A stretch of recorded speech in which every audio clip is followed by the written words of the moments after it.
நாளைக்கு நம்மளோட தமிழ்நாட்டில் எலெக்ஷன் ரிசல்ட் யார் அடுத்த சிஎம் ஆக போறாங்க, யார் அடுத்த ஆட்சியை பிடிக்க போறாங்க அப்படிங்கிற மாதிரி பதட்டத்தில் நிறைய பேர் இருப்பாங்க. பட் ஓட்டு எப்படி கவுண்ட் பண்ணுவாங்க, அந்த ஒரு ப்ராசஸ் எப்படி நடக்கும், அதுக்கு பின்னாடி என்ன ஒரு டெக்னிக்கை பயன்படுத்துறாங்க அப்படிங்கிறத நீங்கள் யாராவது யோசிச்சு பார்த்துட்டீங்களா? ஸோ அதை பற்றி நான் உங்களுக்கு சொல்கிறேன். அதுக்கு மேலே நீங்கள் ஃபாலோ அண்ட் சப்ஸ்கிரைப் பண்ணிக்கோங்க. அப்போ தான் நான் போகிற இந்த மாதிரி வீடியோ இன்னும் நிறைய வீடியோ உங்களுக்கு நோட்டிஃபிகேஷனாக வரும். முக்கியமாக ஸோ ஃபர்ஸ்ட் விஷயம், இந்த ஓட்டை கவுண்டிங்க்கு முன்னாடி என்ன பண்ணுவாங்க அப்படிங்கிறத பார்த்தீங்கன்னா, ஏற்கனவே இந்த இவிஎம் மிஷின்லாம் வச்சுருக்காங்க பார்த்தீங்களா? ஸோ அந்த கவுண்டிங் பண்ணுற பிளேஸ் அங்கே இருக்க சீலை எல்லாமே ரிமூவ் பண்ணுவாங்க. இந்த சீல் ரிமூவ் பண்ணுற அந்த ஒரு அறை ரிமூவ் பண்ணுறதுக்கு முன்னாடி இந்த கவுண்டிங் ஏஜென்ட் இருப்பாங்க. டிஎம்கே, ஏடிஎம்கே, டிவிகே, நாம் தமிழர் கட்சி அப்படிங்கிற மாதிரி ஒவ்வொரு கட்சியாலையும் அங்கீகரிக்கப்பட்ட முகவர்கள் இருப்பாங்க. அவங்க முன்னாடி தான் அந்த ஒரு சீலை அகற்றி அந்த ஒரு ரூமை ஓப்பன் பண்ணுவாங்க. அதற்கு பிறகு அங்கே இருக்க இவிஎம் மிஷினை எடுத்துகிட்டு வந்து மேசையில் வைப்பாங்க. அந்த ஒரு மேசை தான் கவுண்டிங் பண்ணுற ஒரு பிளேஸ். ஓகேவா? ஸோ ஒவ்வொரு ரூமுக்கும் ஒரு 14 கவுண்டிங் பண்ணுற ஒரு டேபிள்ஸ் அப்படிங்கிறத போட்டிருப்பாங்க. அந்த ஒரு டேபிள்லையும் கவுண்டிங் பண்ணுறதுக்கு முன்னாடி அந்த ஒரு இவிஎம் மிஷினில் இருக்க எல்லா சீலும் கரெக்டாக இருக்கா அப்படிங்கிறத எல்லாமே எடுத்துக்காட்டி வெரிஃபை அப்படிங்கிறத பண்ணுவாங்க. இது எல்லாமே கவுண்டிங் ஏஜென்ட்டோட முன்னிலையில் மட்டும்தான் நடக்கும்.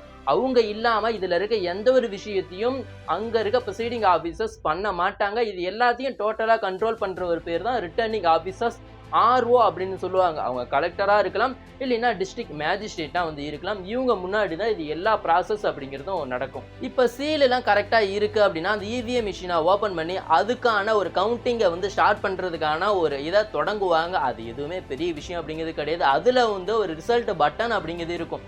அந்த ஒரு ரிசல்ட் பட்டனை கிளிக் பண்ணும்போது ஒவ்வொரு கேண்டிடேட்டுக்கும் ஒரு நம்பர் கொடுத்துருப்பாங்க. ஃபர்ஸ்ட்டில் இருக்க ஒரு ஏடிஎம்கே, செகண்டில் இருக்க ஒரு டிஎம்கே, தேர்டில் இருக்க ஒரு டிவிகே அப்படிங்கிற மாதிரி. ஸோ அந்த ஒரு நம்பர் படி அவங்க எவ்வளோ ஓட்டு வாங்கியிருக்காங்க அப்படிங்கிறதுல டிஸ்பிளேல சொல்லும். ரிசல்ட் பட்டனை ப்ரெஸ் பண்ணும்போது ஃபர்ஸ்ட்டில் இருக்க நபர் எவ்வளோ ஓட்டு வாங்கியிருக்காங்க அப்படிங்கிற டிஸ்பிளேல தெரியும். அதை எடுத்து அங்கே இருக்க கவுண்டிங் ஏஜென்ட்டை காட்டுவாங்க. அவங்க வச்சிருக்க பேப்பரில் வந்து அதை நோட் பண்ணுவாங்க. அதே போல் இங்கே இருக்க கவுண்டிங் இருக்க ஆஃபீஸர்ஸும் அந்த ஒரு டீட்டெயிலை வந்து நோட் பண்ணுவாங்க. இதே போல் ஒவ்வொரு தொகுதிக்கும் அங்கே இருக்க 14 மேசைகள்லையும் கவுண்டிங் அப்படி நடக்கும். ஒவ்வொரு முறையும் அந்த 14 மேசையில் இருக்க எல்லா மேசையிலையும் ஃபுல் அண்ட் ஃபுல் கவுண்டிங் பண்ண முடித்த பிறகு தான் அடுத்த ரவுண்டுக்கான ஓட்டிங் அப்படிங்கிறது கவுண்ட் பண்ணுறதுக்கு ஸ்டார்ட் பண்ணுவாங்க. ஒவ்வொரு ரவுண்ட்லையும் 14 மேட்ச்லையும் கம்ப்ளீட் ஆனதை உறுதி செய்த பிறகு தான் ஆர்ஓவோ அங்கே இருக்க ஒரு ப்ரிசைடிங் ஆஃபீஸரோ நெக்ஸ்ட் ஸ்டெப்புக்கு போகணும் அப்படிங்கிற மாதிரி சொல்லுவார். இதில் ஏதாவது தடங்கள் ஏற்படுது அப்படின்னா அங்கே இருக்க கவுண்டிங் ஏஜென்ட் கட்சி சார்பாக இருக்கவங்க அப்ஜெக்ஷன் அப்படிங்கிறத சொல்லுவாங்க. ஓகேவா? ஸோ இப்படி ஃபுல்லாக இருக்க எல்லா ஓட்டையும் எண்ணிய பிறகு ஒரு நபர் யார் அதிகமான வாக்குகள் வாங்கியிருக்காரோ அந்த ஒரு நபர் வெற்றி பெற்றதாக அறிவிக்கப்பட்டு அவருக்கான ஒரு சர்டிஃபிகேட்டை எலெக்ஷன் நடத்துறோட இன்சார்ஜான ஆர்ஓ, ரிட்டர்னிங் ஆஃபீஸர், அவர் கலெக்டராக இருப்பார், இல்லைன்னா தாசில்தாராக இருப்பார். ஸோ அவர் வந்து அந்த வெற்றி பெற்ற வேட்பாளருக்கு வழங்குவார். அதற்கு பிறகு அவர் வெற்றி பெற்றவராக அறிவிக்கப்பட்டதாக கருதப்படும். இந்த ஒரு வெற்றி பெற்றதாக அறிவிக்கப்பட்டதுக்கு முன்னாடி முழுமையாக ஆய்வு செய்யப்பட்ட பிறகுதான் அந்த ஒரு நபரை வந்து அறிவிப்பாங்க அப்படிங்கிறத தெரிஞ்சுக்கோங்க. அதே போல் ஒவ்வொரு தொகுதிக்கும் ஒரு 5 பூத்தை மட்டும் எடுத்து அதோட இவிஎம் மிஷினில் இருக்கிற ஓட்டிங்கும் விவிபேட், நம்ம ஒவ்வொரு முறையும் ஓட்டு போட்ட பிறகு ஒரு பேப்பர் சைடில் வரும் பார்த்தீங்களா? ஸோ அதையும் ரெண்டும் எடுத்து சரியாக ஒவ்வொரு கட்சிக்கும் ஓட்டு வந்து விழுந்திருக்கா அப்படிங்கிறத குலுக்கல் முறையில் ஒரு 5 பூத்தை மட்டும் ஒவ்வொரு தொகுதிக்கும் தேர்ந்தெடுத்து அதில் இருக்க முழுமையான ஓட்டையும் எண்ணி கம்பேர் பண்ணி பார்ப்பாங்க. ரெண்டுமே சரியாக இருக்கணும் அப்படிங்கிறத தெரிஞ்சுக்கோங்க.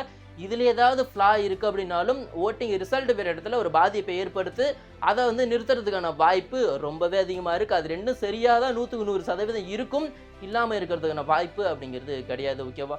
அங்கே முழுமையாக அறிவிக்கிறதுக்கான உரிமை யார் இருக்குன்னு பார்த்தீங்கன்னா ஆர்ஓக்கு மட்டும்தான் இருக்குது. வேறு யாருமே அதில் தலையிட முடியாது. ஆர்ஓ நினைச்சா கவுண்டிங்கை ஸ்டாப் பண்ண முடியும், ஆர்ஓ நினைச்சா ரிசல்ட்டை நிறுத்தி வைக்க முடியும். இது எல்லா உரிமைக்கும் அங்கே இருக்க ஆர்ஓக்கு இருக்கு. இந்த கவுண்டிங் ஏஜென்ட் எல்லாமே அவங்களுக்குன்னு ஒதுக்கப்பட்ட இடங்கள்ல மட்டும்தான் உட்காந்து அந்த ஒரு ஓட்டை அவங்க எடுத்து காமிக்கும் போது அவங்க வந்து நோட் அப்படிங்கிறது பண்ணிங்கன்னா அவங்களுக்கு ஏதாவது அப்ஜெக்ஷன் இருக்கும்போது அது ரிட்டன் முறையில் எழுத்துப்பூர்வமான முறையில் அங்கே இருக்க ஆர்ஓ கிட்டேயோ ப்ரெசைடிங் ஆஃபீஸர்கிட்டயோ கொடுத்து தான் அவங்க அப்ஜெக்ஷன் அப்படிங்கிறது தெரிவிக்கணும். அதை விட்டுட்டு வேறு ஏதாவது வழியில் கலகம் ஏற்படுத்தணுங்கிற மாதிரி இது பண்ணாங்கன்னா அவங்க மேலே போலீஸ் கேஸ் அப்படிங்கிறத ரெஜிஸ்டர் பண்ணாங்க. ஓகேவா? ஸோ இதை முழுமையாக இப்படி தான் ஸ்டெப் பை ஸ்டெப்பாக வந்து இந்த ஒரு கவுண்டிங் அப்படிங்கிறது நடக்கும். ஒரே பட்டன் தான், ஒவ்வொரு பட்டன் அமுத்தும் போதும் எவ்வளோ ஒவ்வொரு ஆளும் ஓட்டு வாங்கியிருக்காங்க அப்படிங்கிற விவரம் தெரிஞ்சிடும். 1வது நம்பரில் ஆரம்பித்து கடைசியில் இருக்க நோட்டா வரையும் அனைத்து ஓட்டுமே வந்து சரியாக வந்து கவுண்ட் அப்படிங்கிறது பண்ணுவாங்க. ஸோ இதில் உங்களுக்கு ஏதாவது டவுட் இருக்குது அப்படின்னா கீழே வந்து கமெண்ட்ல சொல்லுங்கள். நாளைக்கு யார் வின் பண்ண போகிறாங்க அப்படிங்கிறது தெரியல. இது மாதிரி இது வரைக்கும் தமிழக அரசியலில் ஒரு நிலைமை வந்தது கிடையாது அப்படிங்கிறது தான் உண்மையான ஒரு விஷயம். ஸோ உங்களோட ஃப்ரெண்ட்ஸுக்கும் இந்த ஒரு வீடியோ வந்து ஷேர் பண்ணுங்கள். தேங்க்யூ ஃபார் வாட்சிங் வீடியோ. தேங்க்யூ.